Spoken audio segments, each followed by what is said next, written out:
Radio Prairie, le podcast qui vous parle d'herbe. Et bienvenue dans Radio Prairie, toujours la seule radio qui vous parle herbe, prairie et pâturage. Pour cette deuxième saison, nous appellerons chaque semaine des grands témoins du pâturage, ingénieurs, experts, éleveurs de Franche-Comté et d'ailleurs. Vous avez de l'herbe ? Vous avez des clôtures ? Dans les oreillettes ou dans la voiture, suivez notre podcast et pourvu que ça pâture. Cette semaine, Lucie Chevassus, chargée de mission conseil en élevage chez Eva Jura, est au GAEC Beguiot pour nous parler de son passage au pâturage tournant à destination des laitières et des génisses.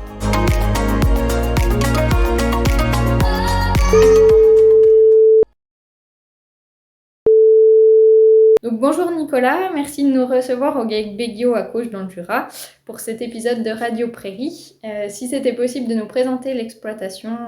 Bonjour, oui, je vais essayer de vous présenter l'exploitation. C'est un GAEC mère-fils avec 2 salariés. C'est une structure typique de la Bresse, c'est-à-dire polyculture et élevage laitier. On produit du lait à comté qui est transformé à Courlaoux. Et en ce moment, je suis en conversion en agriculture biologique. D'accord. Donc, sur l'exploitation, on trouve 2 types de sols. Des sols argilo-humifères profonds de vallée, dans la vallée de la Seille. Et puis là, c'est plutôt réservé aux cultures en général. Et autour de l'exploitation, du siège d'exploitation, on a les pâturages. Et là, ce sont des limons battants avec des zones argileuses. Ce sont des sols aussi profonds, hydromorphes et qui sont drainés. Ok. Ensuite, le troupeau, on a 80 vaches présentes. Elles sont à 7009 au contrôle laitier. D'accord. Elles pâturent que des prairies temporaires autour du bâtiment. Ce sont des prairies qui sont dans une rotation, bien sûr. Il y a environ 55 hectares disponibles, mais c'est pas toujours tout en prairie, comme je viens de le dire. En ce moment, elles ont environ 35 hectares à disposition pour 70 vaches traites. Ok. Et du coup, ça fait maintenant plusieurs années que vous travaillez sur le pâturage. Est-ce que vous pourriez nous expliquer ce que vous avez mis en place pour optimiser votre pâturage et puis comment fonctionne votre système ? Oui, je vais essayer d'expliquer ça.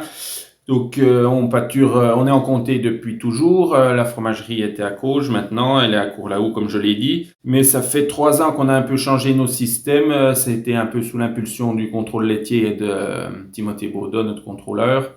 Donc, depuis 3 ans, on est passé d'un système qu'on pouvait qualifier avant de tournant simplifié à un système plutôt tournant dynamique. Ok. Alors, les grosses différences, il n'y en a pas au niveau de la surface. La surface était la même, 35 hectares environ pour 70 vaches, comme je l'ai dit. En revanche, on est passé de 7 parcelles à 13 parcelles. Donc, on a multiplié par 2 le nombre de paddocks. On peut aussi dire, c'est la mode de parler de paddock. Donc, on peut parler de paddock. Elle faisait en moyenne 4 hectares 85 et aujourd'hui environ 2,6 hectares. Le nombre de parcelles a été multiplié par 2, la surface divisée par 2 pour faire simple. Okay. Et la grosse différence, c'est aussi qu'on marche avec un fil avant à chaque repas. Matin et soir, on déplace le fil. Ok. Ça, c'est une différence importante. Faut être rigoureux, faut pouvoir le faire à chaque repas avant de les remettre en champ, donc c'est une contrainte de temps. Oui. Il faut vraiment avoir un quad, je pense que ça permet de vite aller au bon endroit et ça aide beaucoup, ça évite des grandes promenades qui sont des fois un peu longues. Okay. Et vous mettez un fil arrière ou non, parce que du coup les parcelles sont... Non, je mets pas de fil arrière par rapport au point d'eau, c'est une organisation difficile. Et puis on y reviendra peut-être tout à l'heure, mais comme elle reste pas très longtemps, j'ai pas jugé nécessaire de mettre un fil arrière. C'est l'explication et puis la façon dont je travaille. Puis pour finir un peu la différence entre pâturage tournant simplifié et pâturage tournant dynamique, j'ai augmenté aussi le nombre de points d'eau, bien sûr, puisque le nombre de paddocks augmentait. Je suis passé de 7 points d'eau à 11. Ouais. C'était un peu le seul aménagement. On pourra y revenir peut-être, les différences des aménagements. Oui. Les chemins, j'ai pas eu besoin d'en créer parce qu'il y avait des chemins d'association foncière qui qui étaient bien situées, qui desservent mes parcelles de pâturage. Donc, j'ai pas eu ce gros travail de chemin à faire. Les seuls aménagements, ça a été de partager les parcelles avec des fils électriques. Ça, c'est quelque chose d'assez simple et puis de facile à faire et de peu onéreux. Ouais. Et puis le gros du travail, qui n'était pas énorme finalement, ça a été d'emmener de l'eau, ces 4 points d'eau supplémentaires. Et bien, je suis parti du bâtiment et puis on a fait des tranchées, on a enterré des plymouths et puis on a mis des bacs à eau aux endroits stratégiques. Où il en manquait. Okay. Et ça, du coup, ça fait combien d'années que vous avez mis en place ce système de... Eh bien, ça fait 3 ans. C'est la 3e année. On commence la 3e année. Ok. Et puis du coup, au jour le jour, comment est-ce que vous pilotez votre pâturage ? Est-ce que vous mesurez, vous faites partie des exploitations en suivi météo de l'herbe, donc des mesures sont effectuées toutes les semaines. Et comment vous vous en servez ? Est-ce que vous faites le point toutes les semaines ? Voilà, et bien ça va de pair avec le pâturage tournant dynamique, la mesure d'herbe. C'est vraiment important, c'est même obligatoire, je pense, dans ce système-là. Alors, comment ça se passe concrètement ? Eh bien, Timothée passe tous les lundis, une fois par semaine, donc pour mesurer l'herbe. Il mesure l'herbe de toutes les paddocks, qu'ils soient en train d'être pâturés, qu'ils soient débrayés pour le foin. Il mesure l'herbe de tout le monde. Ça lui permet de calculer déjà une croissance d'herbe de la semaine écoulée. Ça lui permet aussi de calculer les jours d'avance. Et c'est le calcul des jours d'avance, les kilos de matière sèche, dont il ramène les centimètres d'herbe en kilos de matière sèche par hectare. Ouais. Et une fois qu'il a toutes ces données-là, eh bien, ce qu'on fait, c'est qu'on détermine un ordre de pâturage pour la semaine, quels paddocks vont pâturer les vaches. Ensuite, dans chaque paddock, on détermine un nombre de repas. Donc, pour être concret, le paddock numéro 1, par exemple, eh bien, ce matin, il m'a dit qu'on a calculé et puis on a vu qu'il y avait 4 repas. Et donc, moi, ça me fera repousser mon fil 3 fois pour qu'il passe 4 repas, c'est-à-dire 2 jours. Ok. Donc, vous adaptez vraiment au fil de la saison. Vous avez vos paddocks définis, mais avec le fil, ça vous permet quand même d'avoir un peu plus de souplesse et d'adapter à la pousse de la saison, quoi. Voilà, exactement. Le fait d'avoir des paddocks peut-être un peu grands au regard de certains, je trouve que c'est plus une souplesse qu'une contrainte. Les extrêmes, on peut dire que pour une parcelle de 2 hectares 60, comme je l'ai dit, pour 70 vaches, eh bien, au printemps, quand il y a très peu d'herbe, quand la sécheresse arrive, ça fait 2 repas, par exemple. Ouais. Et puis là, on est à 5 repas, rarement 6.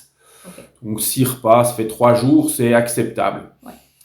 Et le fait aussi qu'il soit de 2 hectares 60, c'est quand il faut faucher les refus ou les débrayer, c'est quand même, ça vaut le coup d'aller faucher, je trouve. C'est plus simple. Ouais. Ça permet aussi d'avoir un peu moins de linéaires de clôture électrique, un peu moins de points d'eau. C'est quand même une souplesse. Après, je trouve que faire, par exemple, comme j'ai déjà vu dans les livres, un paddock par jour, c'est hyper difficile. C'est assez strict et puis c'est dur de s'adapter. Voilà. Ouais. Et puis même un paddock par jour, j'ai l'impression, c'est peut-être une fausse idée que je me fais puisque je l'ai pas pratiqué, mais que soit ils sont trop grands au printemps, il y a trop d'herbe, et puis après ils sont trop petits quand la pousse diminue en été, par exemple. Okay. Donc voilà, le fait d'avoir 3 jours grand maximum dans un même paddock, ça me va bien. Ouais. Donc vous commencez à avoir pas mal de recul sur le système que vous avez mis en place au bout de 3 années. Est-ce que vous avez pu remarquer des effets, les impacts, que ce soit au niveau sur le parcellaire ou sur le troupeau, au niveau qualité de la flore, rendement, etc. Oui, avec ce petit recul, ce que je m'aperçois premièrement, c'est que ça me convient bien, donc je souhaite continuer. Ensuite, on a eu 2 années très différentes ces années dernières. Une année très humide, voire vraiment avec beaucoup d'inondations au mois de juillet l'année dernière. Et puis l'année d'avant qui était beaucoup plus sèche, donc c'était 2 années complètement différentes et ça s'est plutôt bien passé. Ça nous a permis de bien s'adapter à la pousse ou à la non-pousse de l'herbe. Ouais. Ce que je peux dire aussi, c'est que l'année de la sécheresse, il y a 2 ans, on les avait mis sur un paddock parking pendant plusieurs mois, en juillet, août et puis début septembre. Ouais. Voilà, il n'y avait pas de pousse, donc on avait décidé avec Timothée de les mettre de côté pour pas dégrader. Préserver Voilà, le reste c'est ça. du parcellaire. Ça a été une stratégie qu'on a mis en place ensemble. Ok.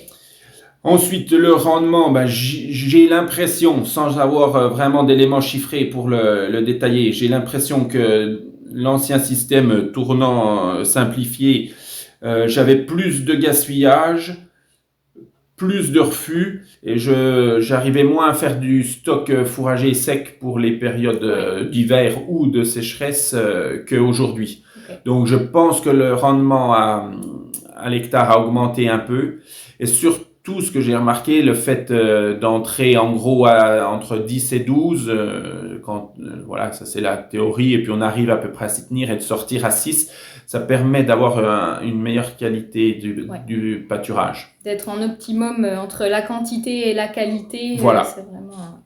Oui, et ça c'est vraiment un plus. Le tournant simplifié comme avant, j'arrivais toujours un peu en retard. J'étais plutôt en retard. Alors que là, avec une rigueur et puis des mesures hebdomadaires, eh bien, je suis plus, j'arrive à être en face. Et puis du coup, si on fait un petit point là sur le début de cette saison, comment ça s'est passé pour vous ? Eh bien, ça s'est plutôt bien passé jusqu'à présent parce que, comme je l'ai dit, on est en Bresse, ce sont des terres qui craignent l'humidité. Et puis le printemps, on aura besoin de pluie et j'espère qu'il va en arriver un peu régulièrement.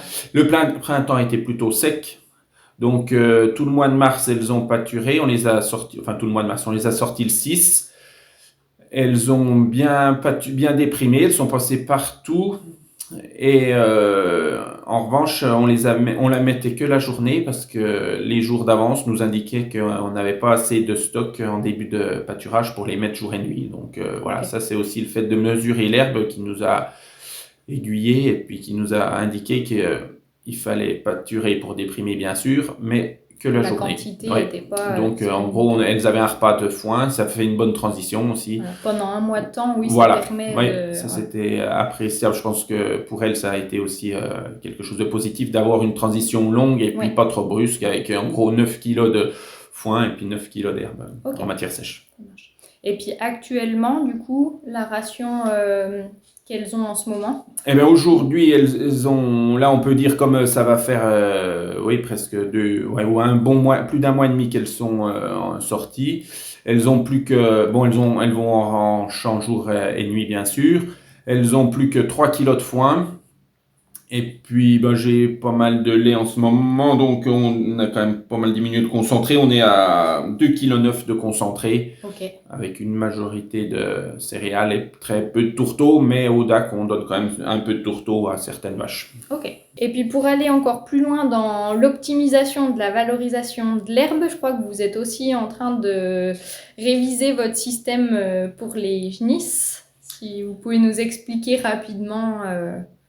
Oui, bien, je fais partie avec Eva Jura d'un groupe Génis. Donc, je me suis lancé depuis 2 ans sur une partie parce que c'est quand même une certaine contrainte. Donc, je commence tranquillement les génisses de première année. C'est-à-dire que j'ai aussi découpé mes parcelles qui étaient assez grandes en paddock. Et pour résumer, je leur mets environ 20 arts au printemps. 30 arts en été, quand il y a moins de pousses, bien sûr. Et puis là, je fais pas avec le fil avant. J'ai fait que 4 parcelles. D'accord. Et puis, je les déplace en mesurant l'herbe aussi. Je les déplace d'une parcelle à l'autre. Donc, c'est un pâturage un peu plus dynamique que je faisais avant, mais sans fil avant, parce que c'est une contrainte, le fil avant. Il faut 20 minutes, moi, pour les vaches. Donc, 20 minutes le matin, 20 minutes le soir, ça fait... Oui, ça fait tout de suite ça fait du temps quand même. En plus, je suis pas seul, j'ai un salarié qui aime bien aussi cette gestion du pâturage. Merci beaucoup Nicolas pour cette interview et puis bonne continuation pour le pâturage et puis à bientôt. Merci à vous et puis bonne continuation aussi à mes confrères et à mes amis paysans. Allez, réagissez, commentez, interpellez-nous même. Rendez-vous la semaine prochaine et n'oubliez pas de pâturer. Radio Prairie, le podcast qui vous parle d'herbe.